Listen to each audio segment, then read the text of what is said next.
প্ৰিয় দৰ্শক, এই ভিডিঅ'ত মই আপোনালোকক জনাবলৈ চেষ্টা কৰিম ভাৰত চৰকাৰৰ অধীনত থকা GAIL India limited public sector undertaking হয়, কোম্পানী হয়। গতিকে গেইল ইণ্ডিয়া লিমিটেডত কেনেকুৱা পদ খালী হয়, ইয়াৰ বাবে কি কি যোগ্যতা লাগে তাৰ বিষয়ে জনাবলৈ চেষ্টা কৰিম। আৰু কিমান চেলেৰি হয়, কি বেনিফিট পায়, চিলেকশ্যন কেনেকৈ পায়, সকলোবোৰ তথ্য দিবলৈ চেষ্টা কৰিম।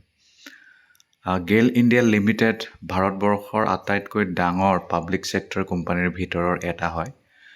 আৰু গেইল ইণ্ডিয়া লিমিটেডত প্ৰত্যেক বছৰে সময়ে সময়ে বিভিন্ন পদ খালী হৈয়ে থাকে। সেইকাৰণে তেওঁলোকৰ অফিচিয়েল ৱেবছাইট ভিজিট কৰি থকাটো খুবেই জৰুৰী, যাতে সকলো তথ্য গম পায়।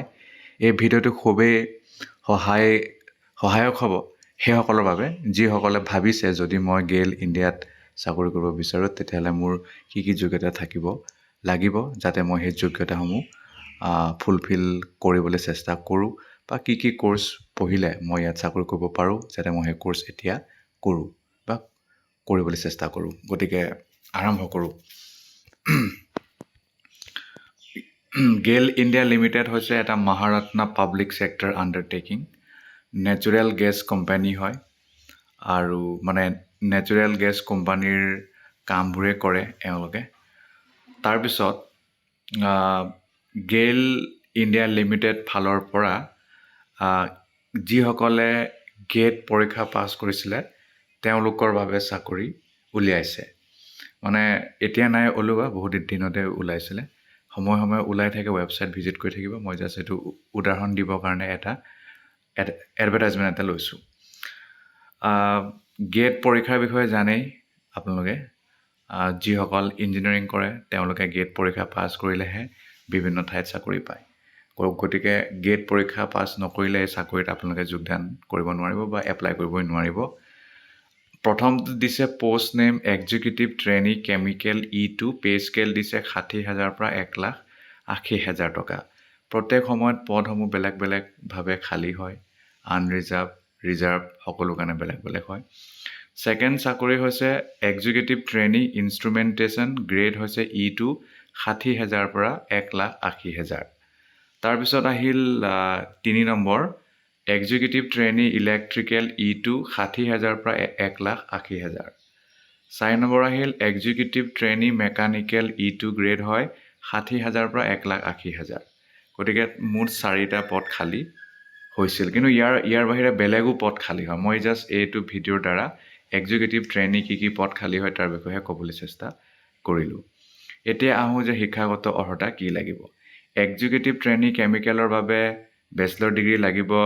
Chemical engineering, petrochemical, chemical technology, chemical technology, polymer science, chemical technology আৰু প্লাষ্টিক টেকন'লজি খালী 65% থাকিবই লাগিব। এক্সিকিউটিভ ট্ৰেইনী ইনষ্ট্ৰুমেণ্টেশ্যনৰ কাৰণে bachelor degree engineering, instrumentation and control, electronics and instrumentation, electrical and instrumentation, electronics and electronics 65% লাগিব।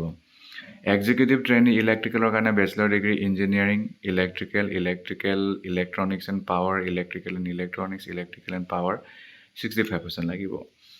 এক্সিকিউটিভ ট্ৰেইনী মেকানিকেলৰ কাৰণে bachelor degree engineering, mechanical production and industrial manufacturing, mechanical and automobile minimum 60% থাকিলে আপোনালোকে apply কৰিব পাৰিব। খালি 5% ৰেহাই দিয়া আছে ৰিজাৰ্ভ কেটেগৰী সকলক। ফুল টাইম আপোনালোকে কোৰ্চ কৰিলেহে এপ্লাই কৰিব পাৰিব, আৰু UGC AICTEৰ নিয়ম মানি চলিব লাগিব, বেলেগ ৰাস্তা নাই। তাৰপিছত বয়সটো 26 আপাৰ এজ জেনেৰেলসকলৰ কাৰণে, বাকী সকলৰ কাৰণে ইয়াত দিয়া আছে SC ST 5, OBC NCL 3, তেনেকুৱা সকলোৰ কাৰণে বেলেগ বেলেগ। চেলেৰীৰ কথাটো ক'লোৱেই। ইয়াৰ বাহিৰে পে এণ্ড এলাৱেঞ্চ আপোনাৰ বেছিক পে'টো থাকিবই।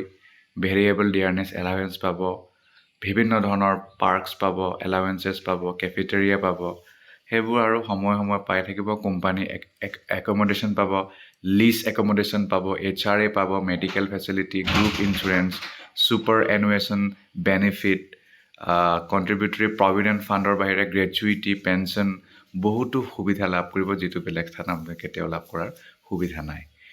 তাৰপিছত আপোনাৰ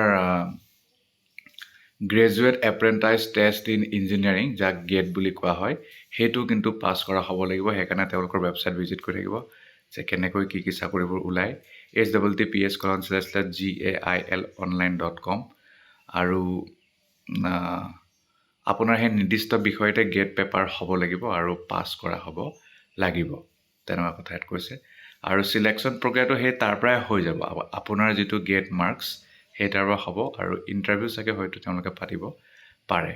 গতিকে 2026ৰে মই লৈছিলোঁ এইটো এডভাৰটাইজমেণ্ট ফেব্ৰুৱাৰীত ওলাইছিলে। আৰু অকল এই চাকৰি নহয়, বহুতো চাকৰি ওলাই থাকে। মই জাষ্ট এক্সিকিউটিভ ট্ৰেইনিৰ বিষয়ে ক'বলৈ চেষ্টা কৰিলোঁ।